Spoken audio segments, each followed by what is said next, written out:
While Donald Trump is the presumptive GOP nominee, now that his rivals have all dropped out, maybe, Senator Bernie Sanders is not ready to concede anything to Hillary Clinton, and he is poised to win the West Virginia primary today. Doug McKelway joins us now live from a polling station in Charleston, West Virginia, with more. Hi, Doug.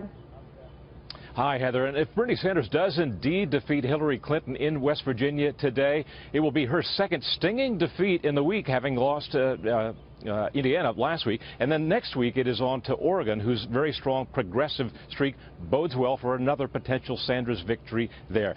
Yet the road for another Sanders victory in that state and a road towards a Democratic nomination remains almost impossibly steep. He'd have to win over 80% of the remaining delegates to do so.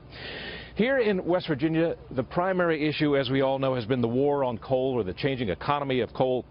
Clinton has not been able to recover from her comments that the coal industry is going out of business, despite her repeated attempts to walk that back and her promises of $30 billion to help retrain out-of-work coal miners and for schools, money for schools that would help alleviate the loss of tax revenues from coal's decline.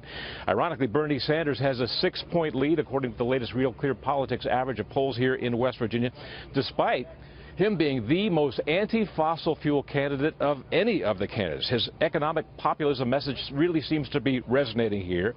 Meanwhile, Donald Trump faces virtually no competition whatsoever. To the extent that he faces any troubles in West Virginia, it is his own mouth, as he expressed at that rally, that huge rally in Charleston last week, that voters, all those supporters, don't really need to come to the polls today. Here's what he said. What I want you to do is save your vote. You know, you don't have to vote anymore. Save your vote for the general election, okay? Forget this one. The primary's gone. Save your vote for the general election in November, and we're going to show you something, and then you're going to show me something, okay?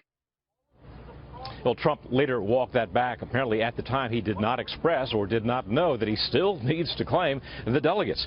Early voting here in West Virginia has been absolutely huge. 100,000 plus votes cast here. That would be the most in West Virginia history.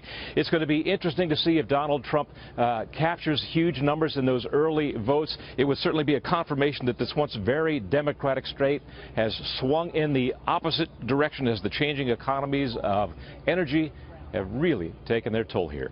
Heather, back to you. Doug McKelway, live for us. Thank you, Doug.